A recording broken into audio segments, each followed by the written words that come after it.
الرحمن الرحيم الحمد لله رب العالمين والصلاة والسلام على نبينا محمد وآله وصحبه أجمعين أما بعد أعوذ بالله من الشيطان الرجيم بسم الله الرحمن الرحيم قل أبالله وآياته ورسوله كنتم تستهزئون لا تعتذروا قد كفرتم بعد إيمانكم كفارا.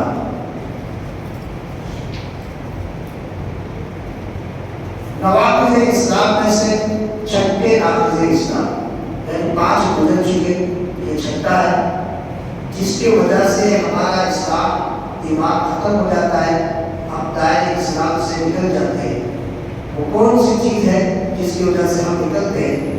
صاحب مصنف محمد بن عبد الوہاب رحمہ اللہ کہتے ہیں جو شخص رسول اللہ صلی اللہ علیہ وسلم کے دین میں سے کسی چیز کا، دین میں سے کسی بھی چیز کا یا کسی بھی عمل کرنے کی وجہ سے اس کے ثواب اور کا مذاق اڑائے تو وہ کافر، یعنی دین کی کسی چیز کا وہ انکار کر دے تو کافر ہو جائے. اگر دین کی کسی چیز کو انکار نہ کرے، شریعت نے جو ہمیں مقرر کیا ہے کہ نماز پڑھنے سے یہ ثواب، روزہ رکھنے سے یہ ثواب، جہنم کی آگ سے بچیں گے، جنت میں جائیں گے، اور اگر ہم نماز نہیں پڑھتے تو یہ سزا ملے گی، یہ سزا ملے گی، چوری کرنے پر یہ سزا ملے گی، تو ان سزا کے اور سواب کا انکار کر دیں یا اس کا مذاق اڑائے تو پھر ایسے آدمی بھی دائرۂ اسلام سے خارج ہو جاتا ہے.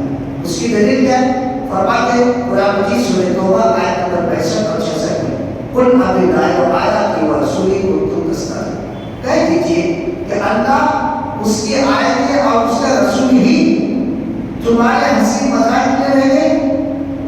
یعنی دین کا تم جو مذاق اڑا رہے ہو، اس دنیا میں اور کوئی نہیں ملا سوائے اللہ، اس کے رسول اور اس کی باتیں ہی مذاق کرنے کے رہ گئے.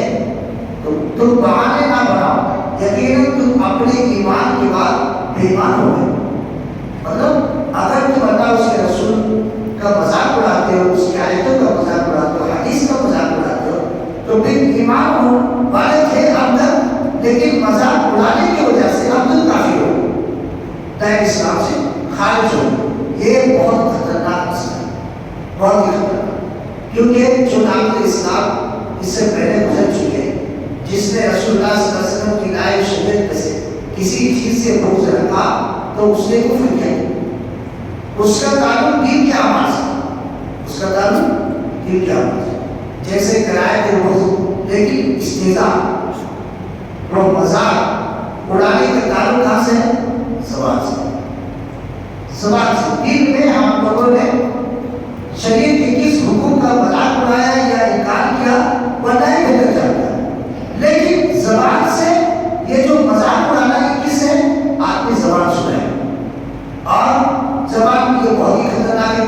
اس آیت کے شان نزول میں کہتے ہیں کہ آیت کب نازل ہوئی؟ سورہ توبہ کی آیت نمبر یہ 65 اور 66.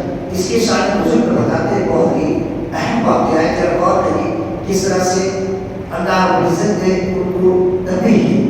اس آیت کا سبب نزول دیکھیے، مسلمانوں کی ایک جماعت نبی کریم صلی اللہ علیہ وسلم کے ساتھ غزوہ تبوک میں تھی. غزوہ تبوک میں ایک بہت بڑا جنگ لڑا گیا تھا.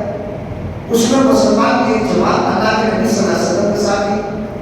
وہاں کچھ لوگ ایک مجلس میں اکٹھا ہونے کے بعد ان میں سے ایک نے کہا ہم نے ان قاریوں یعنی صحابہ کرام جیسا ناکارہ آدمی کی شکر ہے. صحابہ کا مذاق انہوں نے اڑایا، ان سے بڑا پیٹو نہیں دیکھا، یعنی بہت زیادہ کھاتے مذاق اڑایا صحابہ کرام کا، نہ ان سے بڑا چھوٹا دیکھا صحابہ کرام کا مذاق اڑایا، اور نہ ہی لڑائی کے موقع پر ان سے بڑا بزدل دیکھا.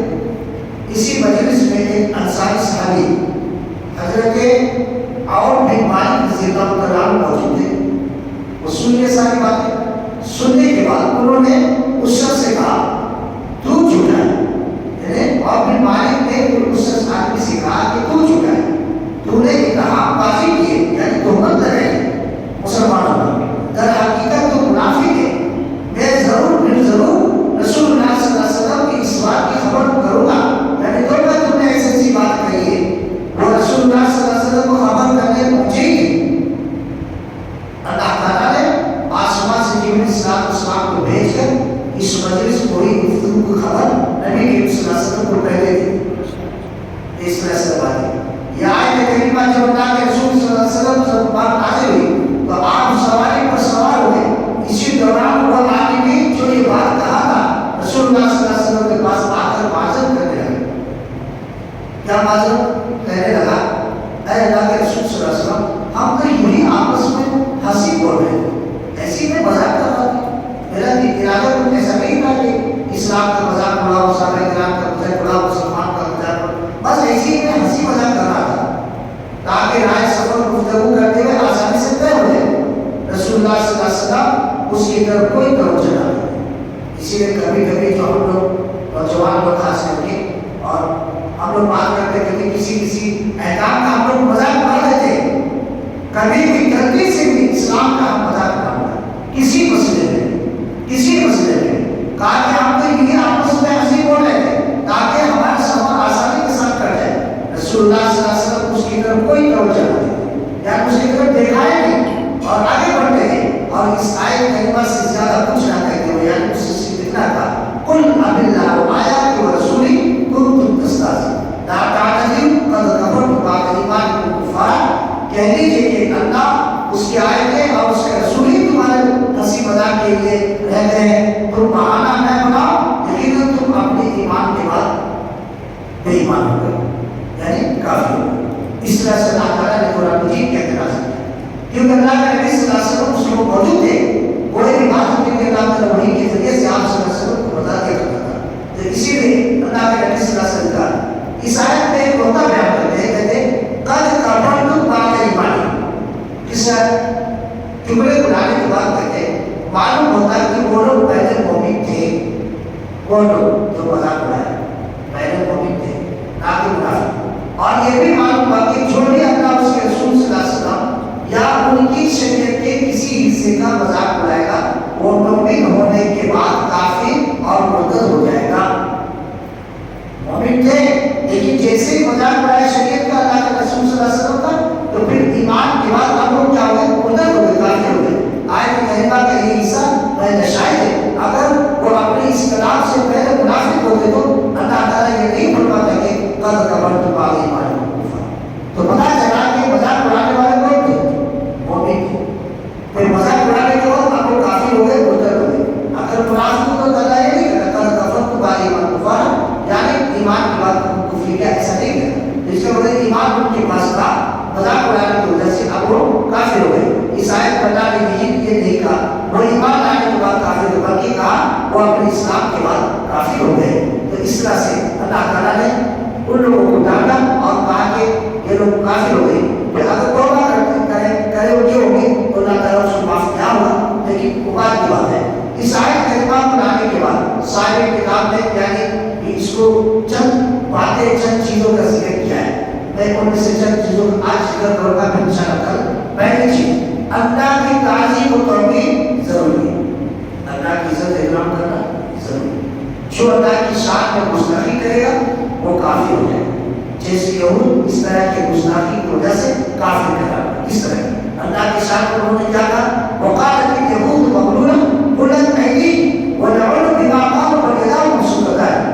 آج یہودیوں نے کہا کہ اللہ تعالیٰ کے ہاتھ بدے ہوئے, انہیں کے ہاتھ بدے ہوئے. یعنی جو اللہ تعالیٰ نے کہا کہ انفاق فی سبیل اللہ کے راستے میں خرچ کرو, تو وہ لوگ کہتے ہیں وہ اللہ مانگا ہے. اس کا مطلب اللہ دینا چاہتا ہے, دینا نہیں چاہتا ہے. اللہ تعالیٰ کا ہاتھ بدے ہوئے, وہ دیتا نہیں ہے. تو اللہ تعالیٰ نے کہا کہ لوگ یہ اللہ کی شان پر انہوں نے گستاخی کی اور ان کی اس قوم کی وجہ سے ان پر لعنت کی گئی. بلکہ اللہ تعالیٰ ان کے دلوں دونوں ہاتھ کھلے ہوئے ہیں, یعنی اللہ تعالیٰ کے دونوں ہاتھ کھلے ہوئے. اس طرح سے یہ کہ وہ کچھ یہودی یہ بھی کہتے تھے کہ ان اللہ فقیر و نحن اغنیاء, کہ اللہ تعالیٰ فقیر ہے اور ہم مالدار. یہ بات بھی کہتے تھے. تو اللہ تعالیٰ کی تعظیم و توقیر کرنا ضروری ہے. اگر ہم اللہ تعالیٰ کی تعظیم و توقیر نہیں کرتے تو ہم کفر کا راستہ اختیار کرتے, کافر ہو جائیں گے. اسی طرح اس طرح کے بات اللہ کی شان میں گستاخی ہے اور یہ اللہ کے ساتھ کفر ہے. نمبر 2, اللہ کے رسول صلی اللہ علیہ وسلم کی تعظیم و توقیر اور ان کا احترام بھی ضروری ہے. ان کا احترام بھی ضروری ہے کیونکہ اللہ تعالیٰ نے آپ کی تعظیم و توقیر کا حکم دیا ہے, یعنی اللہ کے نبی صلی اللہ علیہ وسلم کی عزت کی ہے, احترام